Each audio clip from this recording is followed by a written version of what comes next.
You've been looking at the idea of potentially, we call it a Drive for Survive style programme potentially for the tennis circuit. And I think what we mean is not directly like the makers of Drive to Survive doing it, because I think some of the people who are involved in that production with Netflix are now looking at horse racing currently, and potentially some other sports could come under the banner because it's been so successful and has drawn in an audience. And I think it's actually improved Formula One's appeal hugely among casual sports fans. If a tennis series was to come out, who are we following? Who's going to be interesting if there was a TV series about tennis right now? First of all, it should be called What a Racket, if it is to be a series, or New Balls, please, or just New Balls, exclamation point, like airplane, exclamation point. So I've been working on names. There's so much to follow, Will. There's so much. See, you have the big three in the men's game, and they're all coming to the end now, and they're all tied on 20 Grand Slams each. So that's, of course, Novak Djokovic, Rafael Nadal, and Roger Federer. So you have that narrative. You want to see that behind the scenes. Then you have Serena Williams, who's chasing that elusive 24th Grand Slam, the Margaret Court record. She's been on 23 for a number of years now. She's reached 4 Grand Slam finals since she's come back from her maternity leave, and she's lost them all quite convincingly. And both she and Federer are now 40, and you think their chances of adding to their already, monumental haul is more limited with each passing week, month, and year. And the reason that a Drive to Survive style documentary would be so interesting would be to, I suppose, see them in their, not to be too voyeuristic, but see them in their lower moments, just to see the real side of them. And you see, the thing with this whole series, right, with Formula One, is that, it was a bit of a polarizing sport. Like, the fans of Formula One were, you won't get much more passionate, but there was a lot of people outside, to use your dancing analogy there, that Limerick need a dance partner, Formula One fans were like the young fella at a wedding with the tie around the head, sliding on the knees.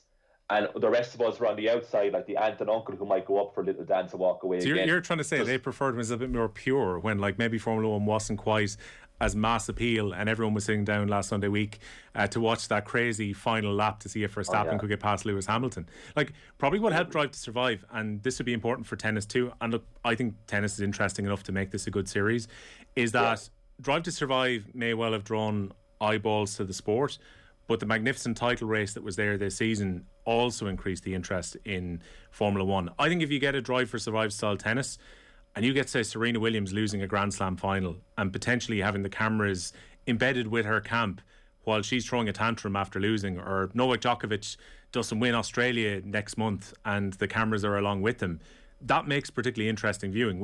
It's one of those things where you can open the door and get an idea of what the sports people are like behind the interview that we hear on centre court after they lose or win a match. Well, like, there's absolutely no question that the Verstappen-Hamilton rivalry was brought to a far wider audience because of Drive to Survive. I mean, there's just no doubt about that. So for the last 2 Sundays, people have been glued to their screens because of Drive to Survive, a lot of people. And they are buying into the personalities, which is kind of the theme of the morning that we've discussed so far, is the personality behind sports people. And I, as a tennis fan and someone who talks about tennis on off the ball a lot, sometimes you kind of get a polarizing reaction in that you get a lot of passionate people about certain players, and then a lot of apathy towards others, because those others, they're not really that well known and their personalities don't come to the fore. And tennis can be often a very cold and individualistic sport. Is there a little bit as well, Colm, of a kind of a Cristiano Ronaldo, Leo Messi type thing here, where you get some fans who are so wedded to Roger Federer that therefore they will play down the achievements of Rafa Nadal or of Djokovic? You're almost like you're a Djokovic, Nadal or Federer fan, as opposed to being a wider tennis fan who can maybe appreciate that all three are among the best players of all time. Oh, it's like a football team. Like, will you look at the comment section, right, on a recent Novak Djokovic segment that we would have done on OTB AM, and to describe some of the comments as vitriolic would be generous. I mean, people are like waving their Djokovic scarves around, taking off their shirt, have Novak's face tattooed on their body, like that episode of Alan Partridge with the Stalker. Like, serious love eyes towards certain players, and as you say, complete disregard towards others, or more to the point, disregard towards pundits' opinions of them if they're not too generous. So, Gerard Gilroy now would not be a fan of Novak Djokovic, and every time we discuss him, the comment section goes pretty wild. So it's a really interesting thing, because when we do tennis on the show, sometimes, you know, the videos have crazy huge views and loads of engagement in the comments. And then other times people just aren't that interested in it because for the lesser known players, there's nothing to get in about the sport, right? And tennis does itself no favors. It really needs to modernize. And there actually is talk of doing a Drive to Survive for tennis, just like there's sports racing. And Mariam Bartoli, who won Wimbledon in 2013, she says that tennis needs a behind-the-scenes documentary to actually showcase the real personalities, because there are some brilliant people in tennis. There's some really great personalities, and there's so much beef as well, Will, because it's such a selfish sport, and everybody's out for themselves. So, like, I'll give you one example off the top of my head. US Open this year, Stefanos Tsitsipas against Andy Murray in the first round. Now, those two guys do get on, but Tsitsipas is going for a number of bathroom breaks and medical timeouts, and Murray was absolutely fuming at him, right? And let the umpire know on certain terms. Now, the mics pick up certain things that they say, and all you want is to hear what they're saying when they're away from the court and behind the scenes, because you know it's way worse than that. And like after that incident, when Tsitsipas kept him going to the bathroom, taking ages to come back, completely destroying Murray's momentum. That was a 5-set victory for Tsitsipas, so it went all the way. So Tsitsipas knew what he was doing. Andy Murray tweeted afterwards, fact of the day, it takes Stefanos Tsitsipas twice as long to go to the bathroom as it takes Jeff Bezos to fly into space. Interesting. So, right, you get that real passive aggression that you've always had with Andy Murray anyway. He's very good at it.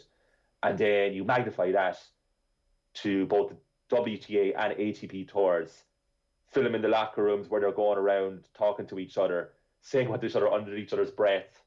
It would be absolutely beautiful. And like, will you take just the last year alone, right? If there was a Drive to Survive, or what a racket, as we'll call it, for the last year, you have like the Australian Open. Do you remember that with the quarantining issues? Yeah. Where 72 players had to go into hard hotel quarantine for 2 weeks. And actually, Jennifer Brady was one of those players, and she reached the final despite not leaving her hotel room for a fortnight.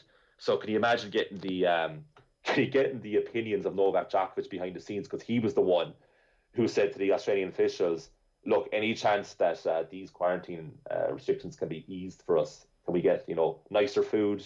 Can we see our coaches? And then you have Nick Kyrgios responding to that, saying what a tool about Djokovic. So you just love to see that beef. And you and I were texting last night about this ahead of the segment and said, for Nick Kyrgios alone, you invest in this series. That's the episode everyone will watch. Like, you'd be intrigued by, say, Raducanu's US Open victory. Would be like a great episode in and of itself. But just watching Nick Kyrgios talk crap about his fellow players would be the one that you'd sit down to watch. You'd probably put it right middle of the series.